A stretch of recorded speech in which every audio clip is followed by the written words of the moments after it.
നമസ്കാരം. ICC champions trophy പല കാരണങ്ങളാൽ ഇന്ത്യക്ക് വളരെ പ്രധാനപ്പെട്ടതാണ്. ഇത്തവണ കിരീടം നേടാനാകാതെ പോയാൽ ഇന്ത്യൻ ടീമിൽ വലിയ മാറ്റങ്ങൾ ഉണ്ടാകാൻ സാധ്യതയുണ്ട്. ഇക്കാര്യം നേരത്തെ തന്നെ ടീം മാനേജ്മെന്റ് വ്യക്തമാക്കിയതുമാണ്.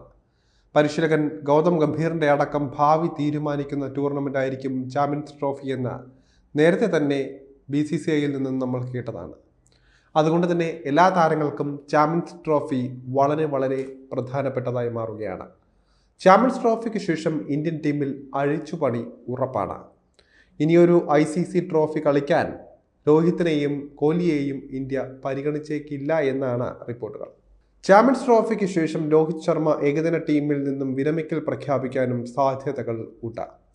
ചാമ്പ്യൻസ് ട്രോഫിക്ക് ശേഷം ഇന്ത്യ ചില സുപ്രധാന അഴിച്ചുപണിക്കാണ് പദ്ധതിയിടുന്നത്. അങ്ങനെ വരുമ്പോൾ ഇന്ത്യയുടെ ഏകദിനത്തിലെ പ്ലേയിങ് 11 എങ്ങനെയാകും പരിശോധിക്കാം. രോഹിത് ശർമ്മ ചാമ്പ്യൻസ് ട്രോഫിക്ക് ശേഷം വിരമിക്കൽ പ്രഖ്യാപിക്കാൻ സാധ്യത ഉണ്ട്. ഭേദപ്പെട്ട ഫോമിൽ കളിക്കുമ്പോഴും വലിയ സ്കോറിലേക്ക് ഉയരാൻ അദ്ദേഹത്തിന് സാധിക്കുന്നില്ല. ഈ ഒരു സാഹചര്യത്തിൽ രോഹിത് ഓപ്പണിംഗിൽ നിന്ന് വഴിമാറാനാണ് സാധ്യതകൾ. രോഹിത് കളമൊഴിയുമ്പോൾ പകരം ഓപ്പണറായി എത്താൻ കൂടുതൽ സാധ്യത സഞ്ജു സാംസണാണ്. പരിശീലകൻ ഗൗതം ഗംഭീർ സഞ്ജു സാംസണെ വല്ലാതെ പിന്തുണയ്ക്കുന്നുമുണ്ട്. എന്നാൽ രോഹിത്തിന് താല്പര്യമില്ലാത്തതിനാലാണ് സഞ്ജു ഏകദിന ടീമിന് പുറത്തു നിൽക്കുന്നത്.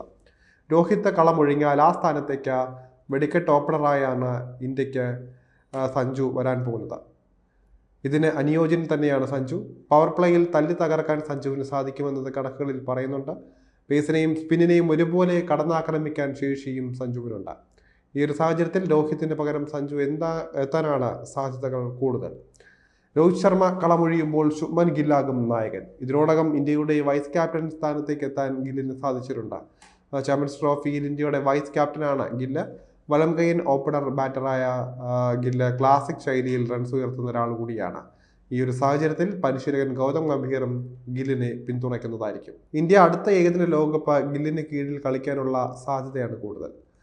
ഋഷഭ് പന്ത് വിക്കറ്റ് കീപ്പർ സ്ഥാനത്തേക്ക് മടങ്ങിയെത്താൻ സാധ്യതയുണ്ട്. KL രാഹുലിനെ ടെസ്റ്റിലേക്ക് മാത്രമായി ഒതുക്കാനും സാധ്യതയുണ്ട്. ഇന്ത്യയുടെ ടോപ്പ് ഓർഡറിൽ മികച്ച താരങ്ങളുള്ളതിനാൽ തന്നെ രാഹുലിനെ ഫിനിഷർ റോളിലാണ് കളിപ്പിക്കുന്നത്. ഈ റോള് രാഹുലിന് ചേരുന്നതല്ല. അതുകൊണ്ട് തന്നെ എക്സ് ഫാക്ടർ താരമായ ഋഷഭ് പന്തിനെ ഇന്ത്യ വിക്കറ്റ് കീപ്പർ റോളിലേക്ക് മടക്കി കൊണ്ടുവരാൻ സാധ്യത കൂടുതലാണെന്ന് തന്നെ പറയാം. ചാമ്പ്യൻസ് ട്രോഫിക്ക് ശേഷം ഇന്ത്യ പരിഗണിക്കുന്ന ഏകദിന ടീമിൽ ഇടം കൈയ്യൻ പേസറായ അർഷ്ദീപ് സിംഗിന് നിർണായക റോൾ ഉണ്ടാകും. അർഷ്ദീപിനെ ഇന്ത്യ ചാമ്പ്യൻസ് ട്രോഫി ടീമിൽ ഉൾപ്പെടുത്തിയെങ്കിലും കളിപ്പിച്ചിട്ടില്ല. എന്നാൽ ചാമ്പ്യൻസ് ട്രോഫിക്ക് ശേഷവും മുഹമ്മദ് സിറാജിന് ഏകദിന ടീമിൽ വലിയ അവസരങ്ങൾ ലഭിച്ചേക്കില്ല. ടെസ്റ്റിലാകും സിറാജിന് അവസരം കൂടുതൽ കിട്ടുക. എന്തായാലും ഇന്ത്യ അടുത്ത ഏകദിന ലോകകപ്പ് മുന്നിൽ കണ്ടുള്ള മാറ്റം ചാമ്പ്യൻസ് ട്രോഫിക്ക് പിന്നാലെ വരുത്തുമെന്ന് ഉറപ്പാണ്.